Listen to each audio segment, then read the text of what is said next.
Hi, I'm Sam Hammond from the Niskanen Center. Maha, do you I'm want to? Maha Rafi Atal from the Copenhagen Business School. So, a little background. Me and Maha recorded a dialogue almost 9 years ago, maybe off 2 months, back when the Bloggingheads platform was doing this experiment where they brought in commentators to do episodes. I think since then the files have been lost to content management system switches and stuff like that. But I reached out and I thought it'd be cool to do a kind of retrospective now that we're 9 years out from that. At the time, I was only 17. Maha was just recently out of college, and I was living in Canada and jealous of people I see on Blogging Heads who get to work and talk about public policy every day. So, and now I'm in DC working and talking about public policy every day. And Maha has her own story out of college. So Maha, can you tell us where you are now? Sure. So yeah, I think when we did it, I was pretty recently out of college. I'm trying to remember exactly when it was. I was living in New York. I was working as a freelance journalist, writing mostly about kind of business and economic policy topics, and trying to kind of like break in to some extent. And again, I think kind of learned a lot from watching Blogging Heads, and then probably later connecting with some of the people that I knew and I watched on Twitter, and that I think probably is actually how I ended up sort of building a network. And then I kind of a few years later after that made a sort of transition out of journalism and went and did a PhD. Wanted to get into some more depth, basically on some topics that I'd been writing about as a journalist. And I've just started a postdoctoral fellowship at the Copenhagen Business School, which is a very cool place that does research about business, but intersecting between business and other kind of social science disciplines. So you have people doing anthropology about business, people doing history about business, people doing political science about business, and so on. And that's my story, I guess. It's very cool. I remember back in 2009, some guy named Will Wilkinson did a Blogging Heads episode, and I was such a big fan of his because I was like a libertarian with sort of heterodox libertarian views that wasn't sort of mainstream libertarian, and just really liked Will's writing. And now flash forward, I work at the Niskanen Center where Will Wilkinson's the vice president, and we actually share an apartment in DC. So one thing that I to take some meta commentary on Blogging Heads itself, like Blogging Heads has been a kind of institution in a way where it's never really, it's always been a kind of behind the scenes thing, or it hasn't really broken in the mainstream, but there's so many interesting people that Blogging Heads will have on, prominent people, but by being in the shadows, it's sort of had like a level of quality to discussion that other formats don't have. We were talking about, like, we both came from the comment section, and we were talking about before recording that how much better those comment sections are compared to the comment sections you have today. I mean, I wonder if that's stayed. I mean, I have to confess that, especially after kind of transitioning out of journalism, because I did a couple of those commenter ones besides the one that I did with you. Once I kind of transitioned into academia, life kind of got busy enough that I haven't spent a lot of time in the comments in a long time. And I wonder over all of the like CMS changes that they've had, like whether that's changed. And I also know that there was a period, I think, when Blogging Heads videos, I don't know if this is still true, were being excerpted on the New York Times website in the opinion section. And like, I wonder to what extent kind of like feeding into more general media has had an impact on the way that kind of commenter culture worked. But I do remember that at the time, it was almost like a late hangover of kind of late 90s, early 2000s, like forum culture, Right. Where you could have like very substantive conversations. And, I'm sort of just the age where like part of my early internet experience would have been that. So it felt very, very familiar to me, and almost like it was lasting into the social media era in some way that it seemed unexpected. And I'm not, 100% sure. I don't know how well that's kind of survived. But you saying that you're living with Will, that's hilarious, because I think there was Bloggingheads video, somebody in the comments now will correct me, many years ago, that involved like a couple of Bloggingheads people having a discussion while cooking in somebody's apartment. I don't remember that, but I take your word for it. And I want to say, this is bad because I want to say that Megan McArdle was in it, but I couldn't tell you who the other people were. Megan loves to cook.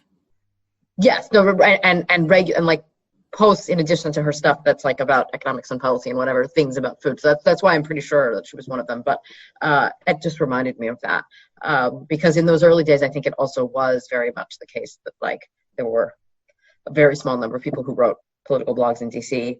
They all knew each other, whatever their politics were, and so there was also like a little like window into that. And I do remember as a young person kind of coming into the world of kind of writing about policy in some way, that's like to see this kind of really clubby thing taking place was both very appealing, but also a little weird.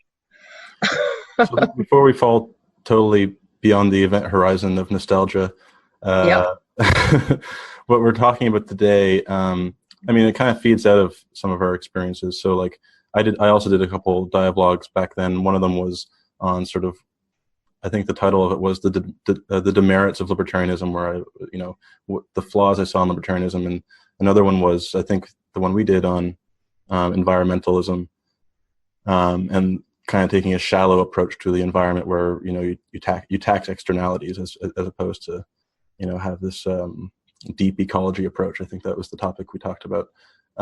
Flash forward, and the Niskanen Center where I work, were like ex-Cato people who are libertarian at heart, but like think libertarianism has lost some of its like more liberal roots as opposed to non-aggression principle bases, and also we were founded to deal with climate change and talk about carbon taxes as a market-based approach. So I think it's interesting how consistent that has been, and the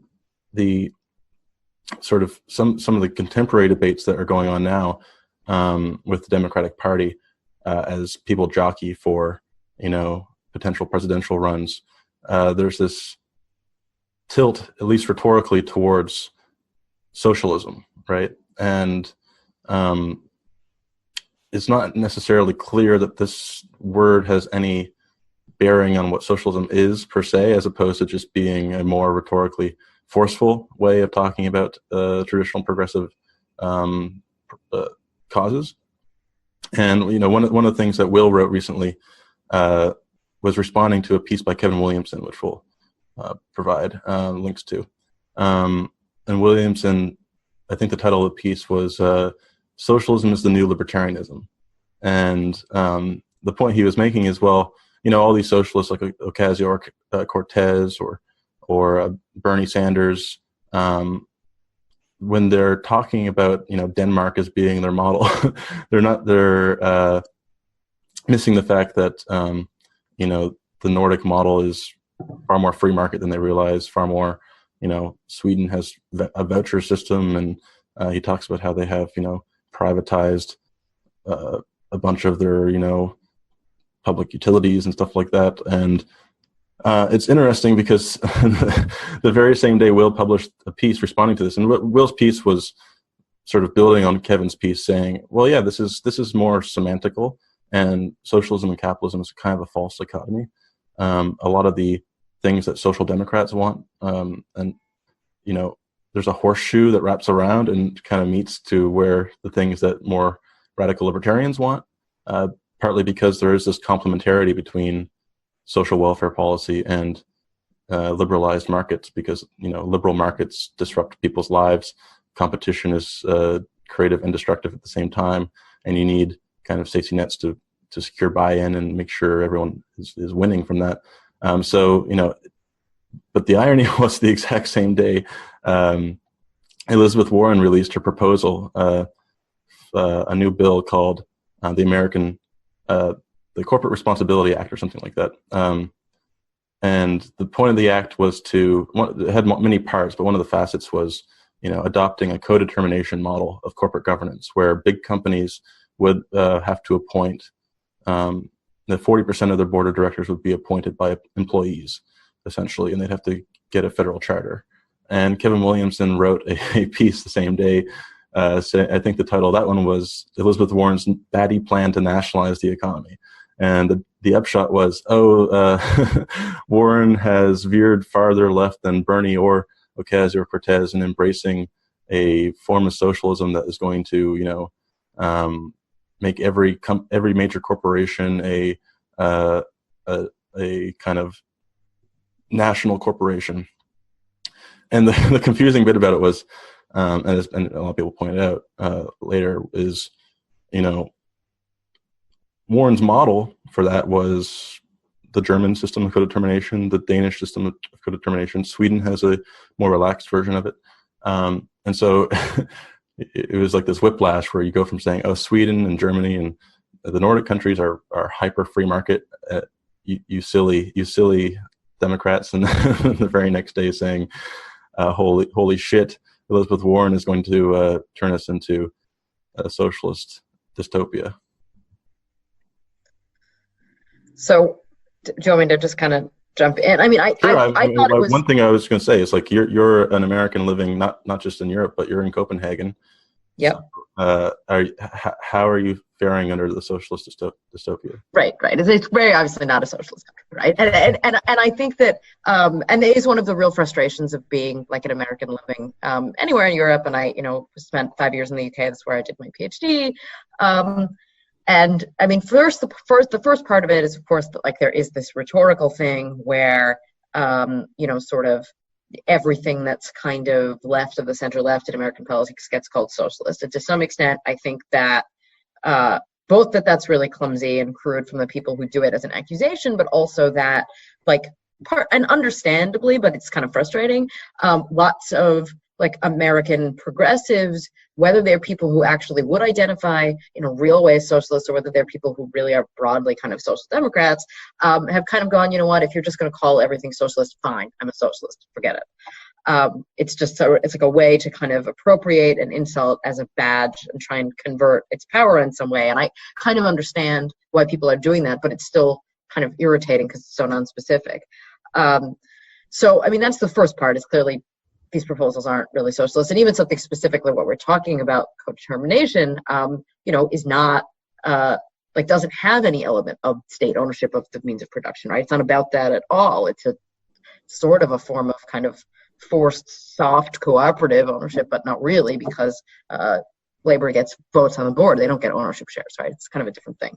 And we can talk more about the proposal in a second. But the other thing is also that I see both kind of proponents and critics of more progressive policy in the US that might be like inspired by things that exist in Europe, collapsing the differences between all of these different countries in ways that, like, so we talk about like the Nordic model, and there is a Nordic model, but, within the Nordic countries, the only country where there's real state ownership of, like, meaningful state ownership of kind of economic resources is Norway. And that's because Norway had a fossil fuel industry, and they were able to convert that essentially into a wealth fund, which they then used to kind of buy stuff up. So that in Norway, you do really have government ownership of, not a huge amount of business, but a significant share. You don't really have that even in other Nordic countries.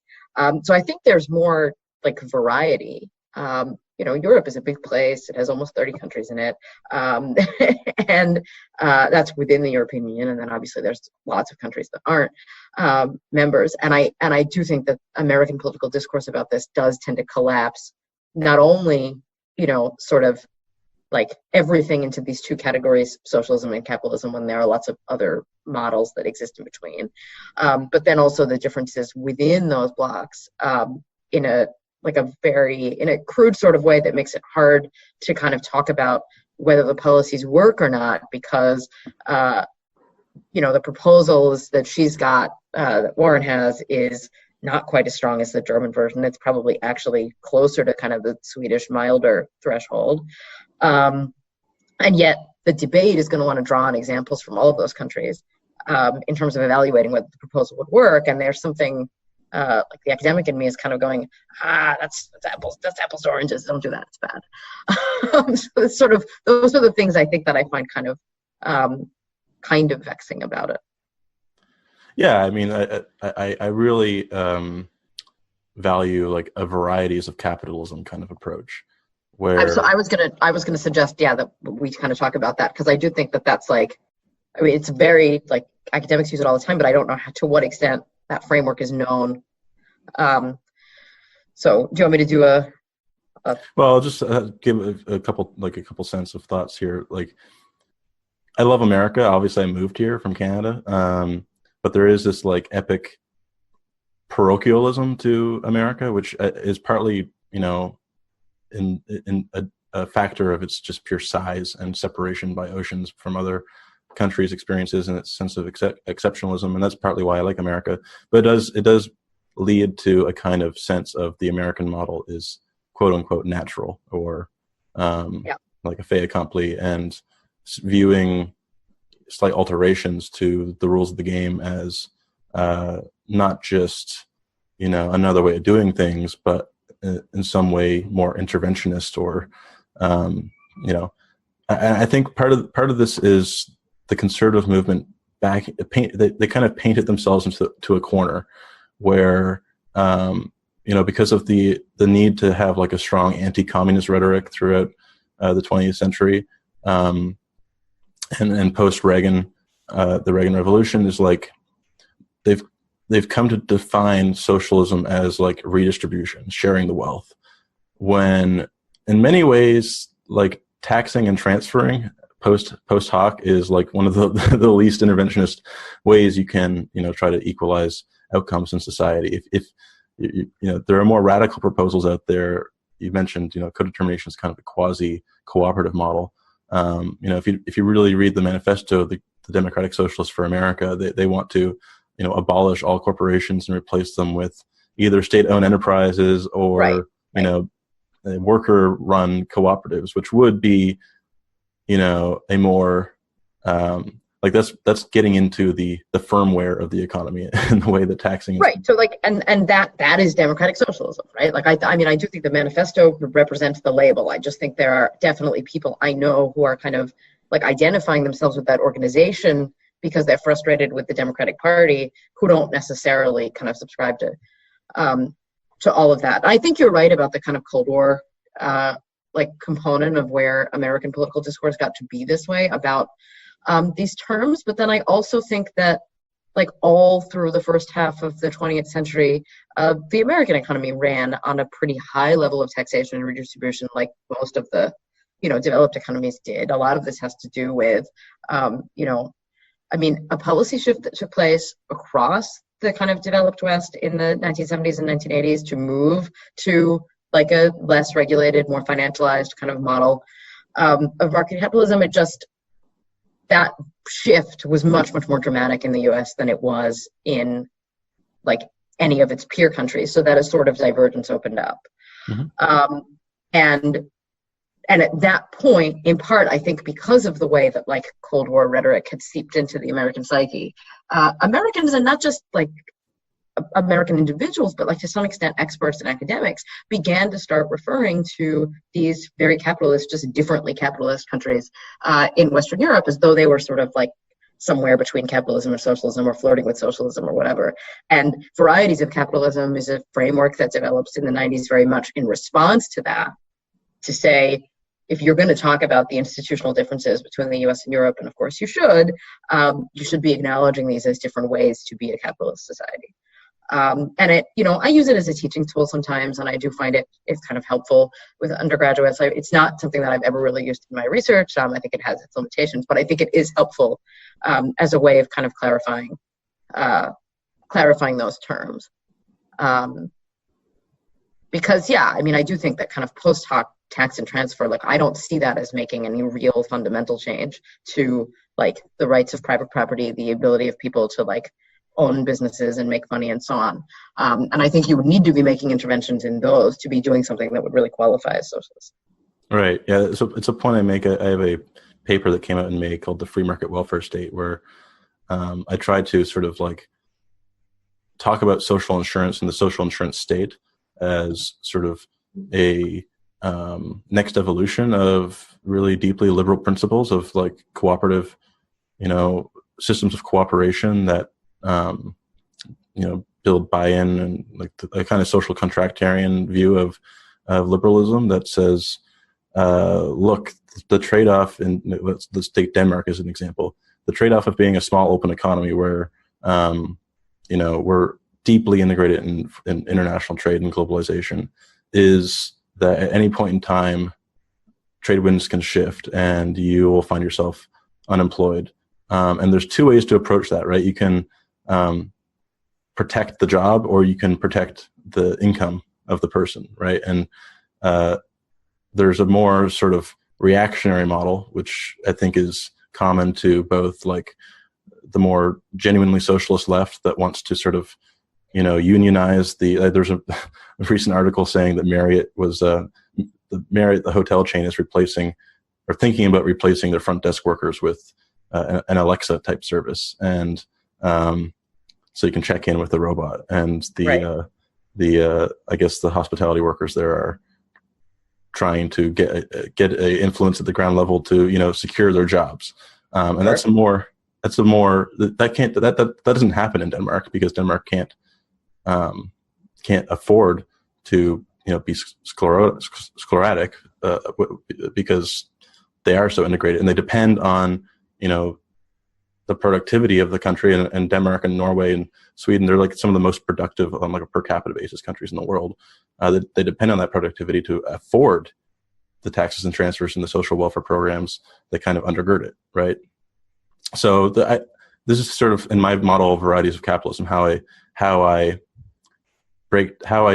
subdivide, or how I distinguish between social democracy and democratic socialism, right? So I think what people are saying in America, like what Ocasio-Cortez and what Bernie Sanders say when they call themselves socialists, they're really social democrats. Yep. And the Democratic Socialists for America contains many, many democratic socialists, but they're in this uneasy relationship where they have a lot of vowels and consonants in common, but they're actually they're actually not the same viewpoint. And the analogy that I like to give comes from Thomas Schelling, and Thomas Schelling has this thought experiment in Choice and Consequences, one of his old books.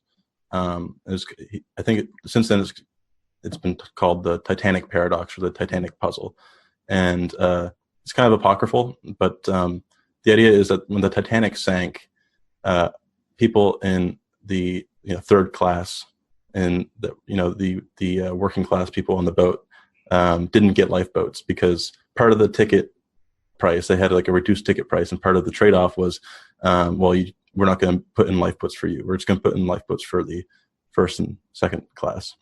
So if you were in carriage, you drowned, and that sets off a lot of like internal egalitarian instincts in people, where it's like, well, that's a major inequity but then Schelling points out, we don't really have the same intuitions when people buy tickets on different boats with different levels of safety at different prices. So there's a kind of like an intuition within the firm power dynamic, so to speak, and then there's like a between firm power dynamic. So I think so. This is how I sort of think about the distinction is a democratic socialist and socialists more broadly are concerned about power hierarchies at every fractal level of society, and that includes like hierarchies within a firm. So they want to flatten those hierarchies, whereas a social democrat sort of looks at that as through the lens of the Titanic paradox and says, well, you could have a very flat firm over here and a very flat firm over there, but those two firms could be very different. And so there's inequalities between firms. So why is that acceptable, but the inequality within a firm isn't? And the more social democratic model is like, well, actually there's some big benefits to having inequities within a firm, because like corporations that are run hierarchically are often better run. It's sometimes useful to have management that has different interests from workers, and that's partly why you can have the productive economy that later goes and equalizes people after the fact. What are your thoughts on that as a scholar multinational So I would corporate draw the social distinction responsibility. differently. I would draw the distinction differently, and for me, I do think it's really about, for me, the distinction is really about ownership. In that, I think that sort of social democrats identify the problems of kind of both income and wealth inequality and the political and social inequalities that arise from that, which are a big part of this. This is not just an economic debate, right? This is about, we care about inequality because it has widespread social and political consequences, as kind of problems of distribution, and that doesn't just mean redistribution, right? It also means kind of preemptive interventions in the economy, in the way that firms are organized, in the way that they're regulated, in the way that salaries are negotiated, in sort of the rights that are given to the labor. But all of those things are designed to address kind of the distribution of resources. They're not designed to address ownership of production. And I think that's a very specific thing that if you're concerned about that and making interventions in that, then you might be a socialist. And democratic socialists are people who would like to make those interventions democratically. That's really all it is, right? It's a distinction between, I'm not doing this with jackboots, I'm going to make proposals and people are going to vote for them and stuff. But what I think, I'm not sure that it's so much about the degree of intervention that you want to make. I mean, the Nordic states make, very granular interventions, both outside of the firm and within kind of employment situations. But they're not quite like a participatory co-op managed, Sure. There's stuff like that, but it's also kind of, very, very widespread, very, very widespread unionization, which means that sectors that in other countries maybe wouldn't have collective bargaining agreements do, and that affects kind of the wage packages that people are getting. But then there's a feedback loop between that and the welfare state, because if you're going to tax people at the levels that you need to maintain this kind of welfare state, you don't just tax the very wealthy.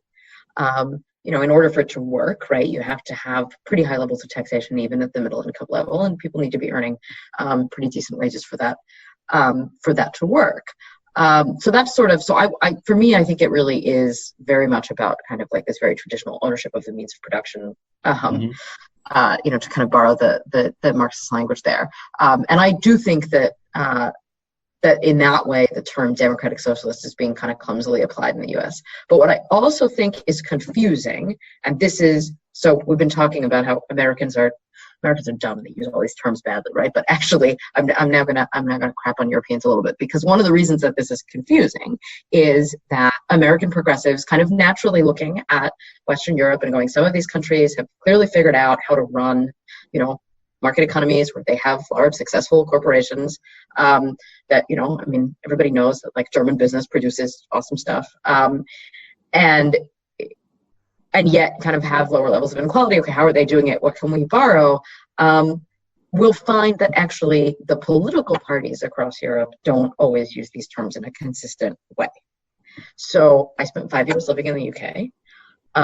Officially, the Labour Party is a democratic socialist party. It is currently run by some people who really think it should be a democratic socialist party. But for long periods of time, and I don't just mean the Blair years, which to some extent are a real aberration, but through most of kind of the 20th century, for long periods of time, it was run by people who considered that to be just a semantic thing and treated labor very much as though it was kind of a social democratic party. And then there are parties, kind of elsewhere in Europe. The sort of Norwegian social democrats are clearly, have helped to bring that country to a place where it has elements of real democratic socialism, in the sense that there are, these kind of wealth funds and there is state ownership of certain parts of industry, and yet they call themselves social democrats. So to some extent, I think a lot of, even within Europe, these terms are a little bit fuzzy. I think kind of academics try to give them some kind of rigor that they may not actually have in the world, which is just a general statement about how academics do social science research, because people are fuzzy and messy and so on. I think the place where the distinction is maybe clearest, and to some extent where the terms come from, is in the German context, where kind of German social democrats have always identified very explicitly as not socialists. Right. And that has kind of particular roots in like the kind of the early part of the 20th century and the run up to kind of fascism and the degree to which the far German left, which was kind of socialist communist, had certain views about like the relative priorities of like achieving the socialist revolution and fighting fascism.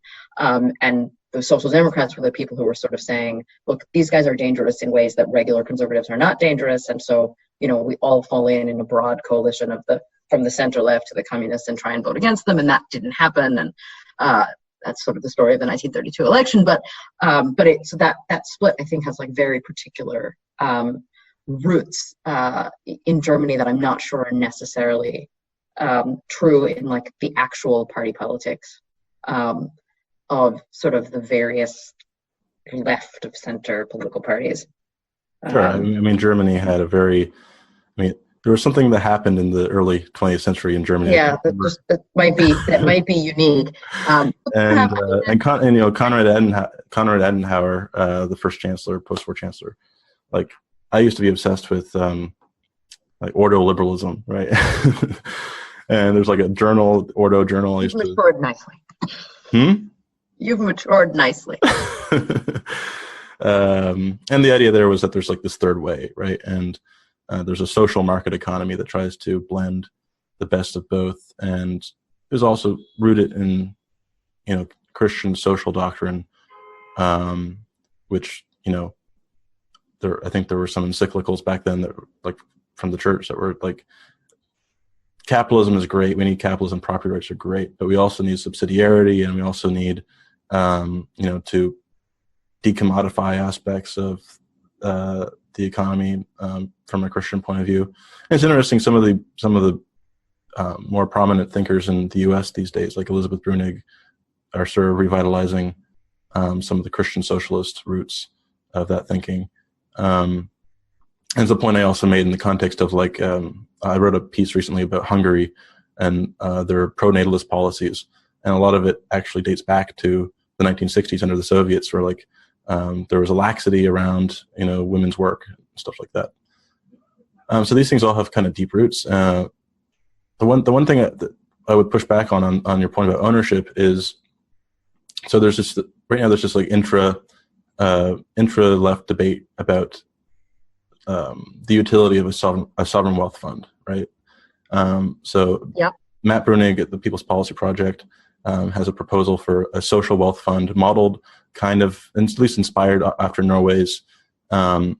Norway, like you mentioned, is unique because it is a country of about 5 million, and it stumbled on one of the biggest oil reserves.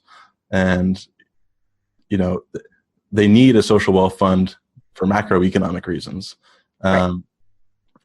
And it can be a bit misleading because, in his paper, he'll say, Norway has, nationalized 60 or 70% of the wealth of the country. But that's because there's a huge natural resource underneath the North Sea. When you look at it at the level of employment, I think only about 10% of Norwegian workers actually work in like state-run enterprises. So that's the first point. The second point is that there's this debate, like, so he proposes, we don't have like big oil reserves to buy up.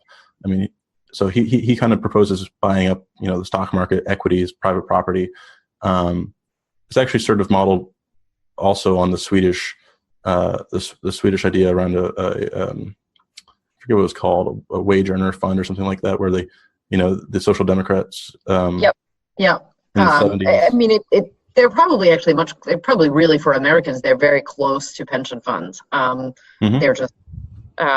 They're just bigger, and you get money out of them your whole adult life rather than just when you retire. Right. But that's basically what they are. And so if you think about it, like if ownership is what's key, then it makes sense. So let's start a wealth fund that's managed by the government and have it buy up the S&P 500 and the Nasdaq, and buy up all the major, buy up all the major producers, just slowly, piecemeal by piecemeal, 5% a year, something like that. And then eventually you have like a public you have public ownership over the means of production, where we're owning over 50% of the companies. Now, in Norway's case, with some exceptions, they try to limit ownership stakes to like a non-controlling share, even though they do exercise control. So that got some pushback from Mike Consul at the Roosevelt Institute, who noted, what happens when a broad swath of society are like getting dividend checks based on the performance of, Fortune 100 companies? Are they going to demand better worker rights in those companies, or are they going to push those companies to pay out bigger dividends? Right. So this goes to actually a thing. I mean, I know this is about the social wealth fund, but to some extent, this goes to some of the research that has been done about like co-determination models. So co-determination, for people who are listening, right, is when workers have elected representatives on corporate boards, which is not the same thing as workers having actual share ownership of the company. There's just an extra.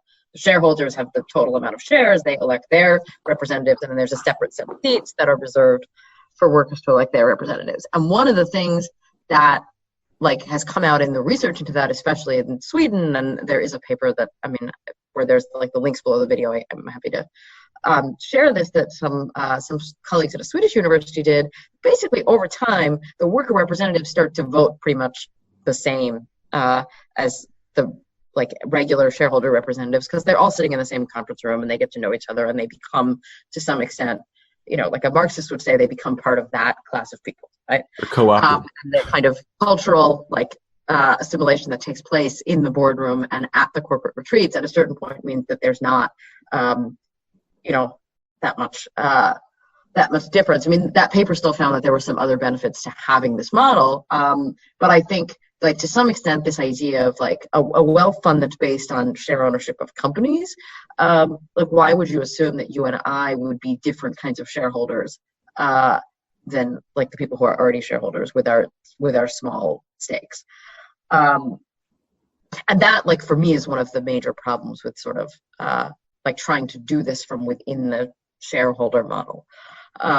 The government holding all those stakes is different, right? But it places a lot of trust in the state, and the ability of the state to, kind of make those decisions. And there's a reason that, in fact, none of the countries and none of the places that are ostensibly the inspiration for that social wealth fund proposal actually have that.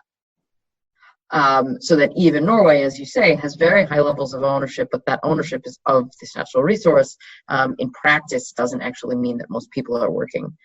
And actually, it's largely stuff that's not oil is mostly foreign companies, right? Yeah, or it's tech, and and that's true in a lot of Scandinavian countries. That, like, a lot of the entrepreneurship, that's where it's happening. But so, yeah, I'm very skeptical of the idea that, like, if you actually turn this into, like, everybody becomes a shareholder. One of the reasons for that is it's kind of ironic to see that put forward by, like, somebody who imagines himself on the left, because one of the ways that people on the right, when I was young, used to say, like, everything's going to be fine and we're all going to have a say in, like, the control of this boom economy that's developing in the 90s, is that everybody's a shareholder now. It's so great that we, like, converted your pension from a real pension where you get a fixed amount into, like, some stocks that you own, because now you can participate. And I think one of the things that lots of pension holders learned, in the 2000s, right, is that, no, you can't, because the person who's, like, a real investor, who's wealthy and has tons of shares and, owns a big fund and whatever, has a computer that does the trading for them. And you can watch as much Jim Cramer on TV as you want. You will never be able to pick stocks competitively with a computer. So that is not a real model for people to exercise kind of meaningful control in the economy. But it was it was also just like a bizarre proposal, sort of from the left, because in some ways it's very radical, but in some ways it's not, because it's kind of accepting that, like, this is how corporations work. They answer to shareholders, and, like, in order for us to do anything about this, we must become shareholders. And I don't know if this makes me more or less radical than Matt Bruenig, but my initial reaction is to say, why do corporations have to work that way? Right. Well, I think that's where I become more of a sympathetic to Matt's view, because like I have a view of like the welfare state as kind of like the state as mutual insurance cooperative or something like that, where like Right. Okay. a mutual co-op, there's lots of, you can buy insurance in the private sector from co-ops, and there's a certain logic to that model for insurance, and it turns out there's like scales to efficiency. Efficiency to scale, and so it just makes sense to run a lot of insurance programs at the state level. That's my view, and I think that's kind of totally consistent with like a liberal view of society. And his view, I think is kind of, I think you make a really good point saying that this has echoes of like we're all shareholders now, because there's this debate about like what is private property, what is public property, because obviously all private property is like co-constitutive with the state giving it, enforcing it and so on.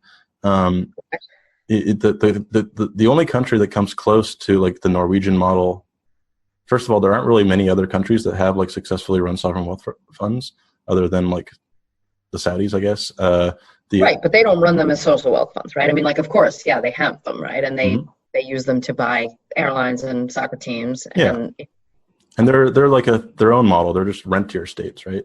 And then the one exception I think I can think of is like Singapore. And Singapore is another like extremely technocratically well-run country, but it's also ironically like a model for the reactionary right. Oh yeah, I mean, and it's a repressive place, right? And I mean, and sort of. So it's not a liberal state at all. And in that sense, I mean, the Scandinavians that are doing this in a much, much more liberal way. Sure. I mean, I think part of the illiberalism of Singapore is like sort of can be separated from like the fact that their parliament is like one party rule and so on. Like you could imagine a more liberal Singapore that still, the way I think about Singapore is it's blurring the lines between public and private, because they'll point out that Singapore ranks highly on the Economic Freedom Index, but at the same time, like 80% of their housing is socially owned and publicly owned. But that's because Singapore is run as a city-state, is run like it's its own corporation. It's like a company town. It was like founded as a trading post to the East Indies. Corporate feudalism, right? Right, but the thing about that is that that's not that rare. So that's what I study. I study company towns basically, and the governance of them, and kind of what the implications are of having like your employer provide everything for you, for long periods of time, that was just the normal way that corporations were run.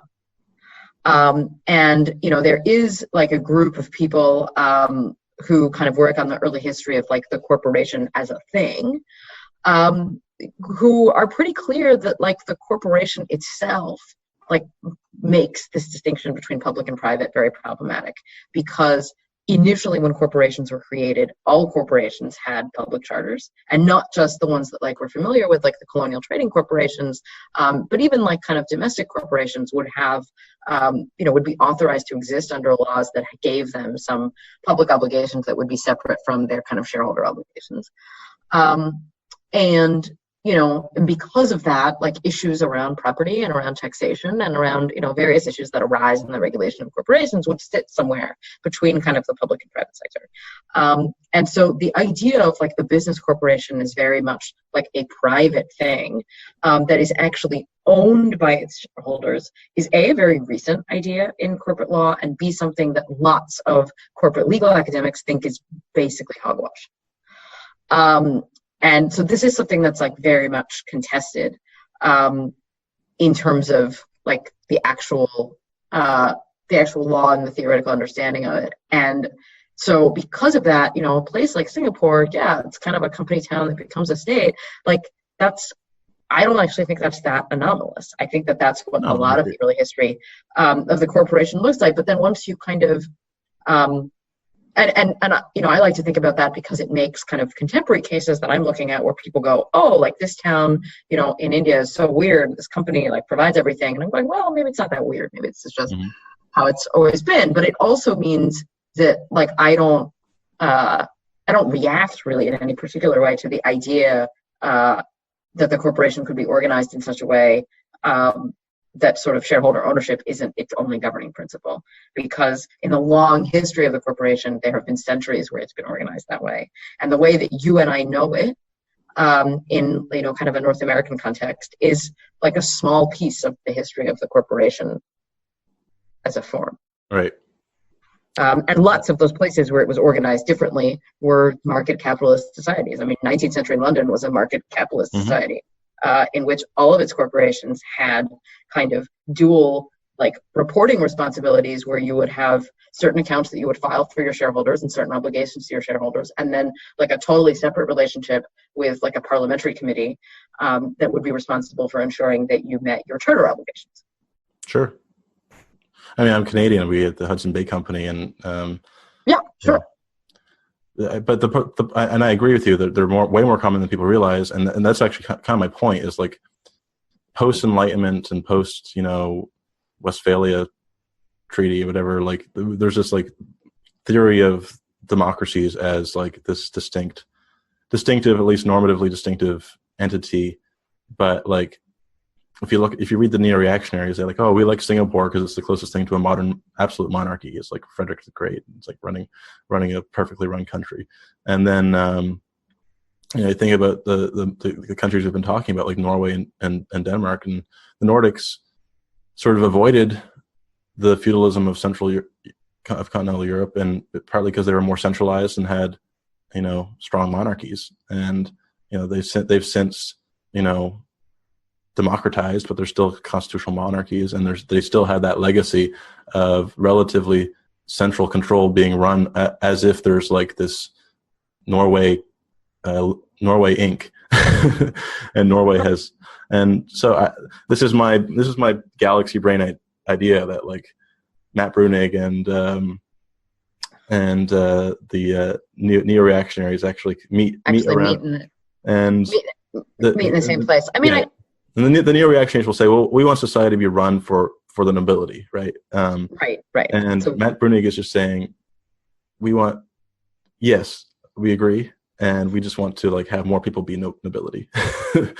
I mean, yeah, that's not the way that he thinks he's doing it, but that is in practice, what that kind of proposal tends to mean. I think that's right, but that's sort of, but that's why I actually think, although in a really narrow way, the Bruenig proposal is being sold as more socialist because it involves interventions in ownership in this way. The much more radical proposal is the Warren one. I agree. Because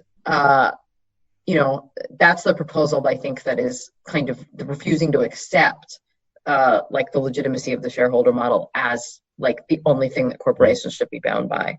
And as somebody who thinks that this 30 or 40 year period during which Western corporations have assumed that they just respond to shareholders is A, an aberration, and B, maybe not a good one. I am intrigued by that. I'm not 100% sure that her proposal is going to work, and I have I have concerns about implementation and I have concerns about what the impact would be. But I think that in asking the questions about the actual governance of corporations, and not just about the redistribution of money, not just about the ownership of shares, but about how are the decisions about how the corporation will be run, about who will be hired, about what they'll be paid, about what we'll be actually doing, what are we going to make, what kind of cars are we going to make, and why are we going to make them. Trying to actually probe how those decisions are made and reform those decisions, that to me is actually kind of radical progressive policy. Yeah, I mean, I 100% agree. Then that's why I wrote a piece fiercely opposing the Warren bill. It's funny, come full circle a bit, but Will Wilkinson is much more sympathetic to the Warren proposal because he does have a more I have a more it's funny. Will was an objectivist in the 90s and let that go. Whereas I was never an objectivist, but now I'm becoming sort of more sympathetic to the need for adventurous leaders, I guess, or and maybe this is just Silicon Valley ideology or something like that. But so we had this opportunity to come in and talk to a Warren staff, the staffer that wrote the bill, and they're not Warren, for what it's worth, is not committed to like any one version of this bill. No, I agree. Right, they're trying something out, and I kind of admire that. Mm-hmm. And they're putting it out there to differentiate too. You know, clearly planning a presidential run and differentiating from the Bernie wing. But it's weird, like Bernie, like there's this kind of like inversion where Bernie is proposing, you know, society have, you know, more tax and transfers and calling himself a socialist, where Warren wants to upend the corporate governance model and the granular structures of capitalism in America. And, you know, gives interviews where she says, I'm 100% a capitalist. Right. I just care about, you know, referees. Right. And I mean, but I think she is, right? I mean, Sure. Like with, you know, to the extent that like Germany is a capitalist country, which it is, and which is like very obviously kind of, you know, the place that's like most associated with this form of co-determination. And I think Austria for a while had something similar. I can't remember now if they still do. And then certainly some of the Scandinavian countries have kind of milder versions of it. And you know what I'll say is, I think because it's really intervening in kind of decision making, what I like about it is it's much more likely to get at like the roots of inequality in the U.S. are not just about kind of the availability of jobs and wages. And wages, you know, are like real wages are falling for lots of people. That's true. But it's also about, you know, sort of the nature of the kind of work that people have available to them. A transition from an economy in which lots of people have kind of steady full-time work to an economy in which lots of people are on fractional contracts. And that, you know, has huge implications for how you organize households. Lots of those kinds of decisions are really like policy decisions that companies are making internally about business strategy. And they're very, very hard to like regulate. Mm-hmm. But they are decisions that if you are in the room making kind of informed decisions about how a corporation is organized, you can have an impact on. And for me, that's kind of the promise of it, right? That does it have some ability to, you know, to enable workers to check kind of like the headlong rush towards 0-hour contracts or something like that. And I don't know, but I think that's kind of where some of its potential is. What I find concerning about it, and this is something that I think has come up in the countries that already have it, and certainly this is true in Germany, is, and there is, you know, there's research about this, is a lot of these companies, you know, whether they're Volkswagen or Siemens or like any of the big, you know, German companies that we all know, they're very globalized. And because the way that these laws are written, you know, you have to meet the threshold, whether it's 100 employees or 500 employees or whatever, you know, kind of differs based on the country. You meet the threshold of employees in country, Mm-hmm. and it's employees in country that like elect representatives to your board. But if you have a lot of subsidiaries abroad, or you have a lot of subcontractors abroad, there's no really easy way for the German government to mandate that those people have like get to vote for representatives on the board of your German parent corporation. Right. That like international voting would create a whole bunch of like global governance issues that like nobody's ever tried to actually do that. But then if you have kind of all the German workers of your factories are represented on your board, it's very easy for them to say, okay, these forms of exploitation that go beyond kind of wage and hour rules, but stuff about working conditions and stuff about, you know, kind of benefits associated with your job and so on, we're not going to allow that in the German factories. But nobody's actually going to stand up for not allowing that in your factory in Bangladesh. Mm-hmm. Yeah, it's funny. Volkswagen tried to necessarily make these companies more ethical from a global, like CSR perspective, even Right. if it means that they do tend to treat their workers, and that has kind of, you know, better, and that has ancillary benefits for like the workers' families and kind of like working people generally in the country where these kinds of corporations are based. There's not a lot of evidence that it makes life better if you work for a Volkswagen supplier in another country.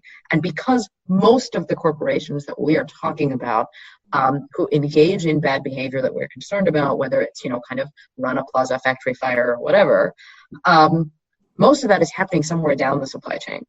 Mm-hmm. And this kind of proposal doesn't really offer a way to deal with that. And when you talk to, and I, as part of my research, I talk all the time to kind of labor leaders, certainly labor leaders in developed countries who advocate for this kind of proposal. And so, for example, a lot of British labor unions have advocated for something like this in the UK, will say, yeah, if we think about it hard, globalization is ungovernable and we can't help those people, and we would just prefer that the jobs came home, right? Deep down inside, that's what they want. And I kind of understand it, but I also feel like it used to be a tenet of the left that the left was meant to be international. And I think we're called to some higher challenge there has to be a way to do this that actually delivers those benefits for the workers who are the most vulnerable. So I'm skeptical of co-determination in the sense that I don't think it'll go far enough. Right. I think it's probably worth trying. But I am not sure that it will go far enough, and certainly with American companies that already have a lot of their production outsourced, I think you could see companies kind of dealing with it by offloading some of the most exploitative practices into subsidiaries that wouldn't necessarily be covered by this. So you would have to link it, and this I was surprised was not in her proposal because it is floating around in left-leaning policy circles, with some kind of legislation that makes parent companies more responsible for their supply chain. And that there probably ought to be anyway, because it is very clear that a lot of corporations are using it kind of explicitly as buck passing. And, sort of alien torts clearly didn't work out, and there were reasons that didn't work out, but there probably are ways through regular legislation to raise kind of the due diligence requirements that you would expect an American company to carry out on its foreign suppliers. Yeah, I mean, some countries have taken steps to that end. The Norwegian Wealth Fund doesn't invest in tobacco companies, for example, and they have a host of other ethical lines that they draw. But I think there is this downstream, again, parochialism of some socialist or social democratic policy where it is, to the extent that it is trying to maximize for, Sweden Inc., that it cares about the workers of Sweden Inc. at the expense of workers abroad. And that, to be fair, that is a kind of cosmopolitan view that I would share, the people outside the borders matter, which is also, but not necessarily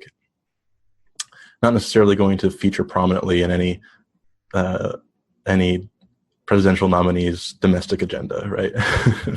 No, it's not, right? And that is the problem. So that's when labor leaders say globalization is ungovernable, I kind of understand what they mean, and that there's no way to bring those concerns into a democratic forum, because our democracies are based on national electorates, and on things that the nation has to consent to. And it's very, very hard to ask workers in any country to consent to something that they perceive, even in the short term, as limiting their interests if it benefits people elsewhere. And global democracy is not a thing that is going to happen, or that anybody is advocating, right? So, except for Robert. So it is a problem. It is a problem, and I do think that there are things that you can do at the kind of international level that would make some difference. But it is, it's kind of a tension. I also think that it's one of the frustrations that I have about kind of both, to some extent, kind of democratic socialist and social democratic flavors of left political economy in Europe. And I think I can see some of this happening with some of what's happening in the States, although it's hard because I'm seeing it from here and I can't ever tell. Twitter is not accurately representative of anything. But, that as people start to realize that these dynamics kind of exist, and that you can only really govern what's happening within your own borders, there is a tendency, I think, for certain forms of left political economy to develop strains of xenophobia that aren't about we don't want the people, but they become about we don't want this interaction with these other economies because we don't know how to govern that, and we can't figure out how to govern that. And look, most often that manifests in kind of straightforward protectionism, but there's also, I think, a degree to which, like even some of these kind of milder labor reforms, there's like a desire to kind of bracket out these workers abroad. And I think you also see it a little bit with welfare state politics, in that in order to like sustain kind of the high levels of taxation that are associated with generous welfare states, people need to have like some sense that they can picture who the beneficiary is. Right. And the more the beneficiary, they start to imagine that that person is different from them, the harder it becomes. And this is one of these things that, like, when I teach comparative welfare states, varieties of capitalism, is very, very helpful, in that people, British students will ask you, right, why is the American welfare state so much less generous than the British one? And the honest answer is a big part of that is race. And a big part of that is that, like, the degree to which in a racially divided, very diverse country, if more affluent people skew white, they find it kind of psychologically difficult to like imagine that they want to be generous to a welfare state that they imagine is going to benefit people who are different from them. So there is a danger, I think, that some of this welfare state politics, and even some of these kind of corporate governance reform politics, can kind of skew in that direction. Yeah. And trying to find ways, and this is probably the part of my politics, like in other ways I'm pretty kind of very mainstream European social democrat, but the strain of liberalism that remains in my politics is the desire to find some way for these gains to be like globally universal. Right. And that, like, the right to not work in a factory that's going to collapse, like, that seems like a universal human right to me. And I would like for the left to be developing policy solutions that deliver that. And sometimes I worry that the solutions we have are much more likely to kind of hold those gains for ourselves, and hope that, the Nike sweatshops remain out of sight, out of mind. Right. In other words, we are giving lifeboats to the third class on our Titanic, but letting other ships sink. Right. No, that's right. And lots of people will go, well, it's terrible. I read about that. But I don't understand what we can do about it. It's too hard a problem. And I think certainly with progressives, like, very few of them will say, oh, I don't care, openly. But they will say it's too difficult, and I'm like not willing to spend political capital on it because there's no political capital to be gained from spending on it. And that's, the postdoctoral project that I'm starting now is supposed to be trying to figure out if there's some way at the international level, but with democratic consent at the national level, to do something about that. Well, race in the welfare state, and I think immigration also ties into that too, is a whole can of worms. And I think we're already running overtime. So absolutely, Maha, this has been great. Good to see you again. Yeah, you too. I hope this was fruitful. And wave to everybody in Bloggingheads Nation. Bye. Bye.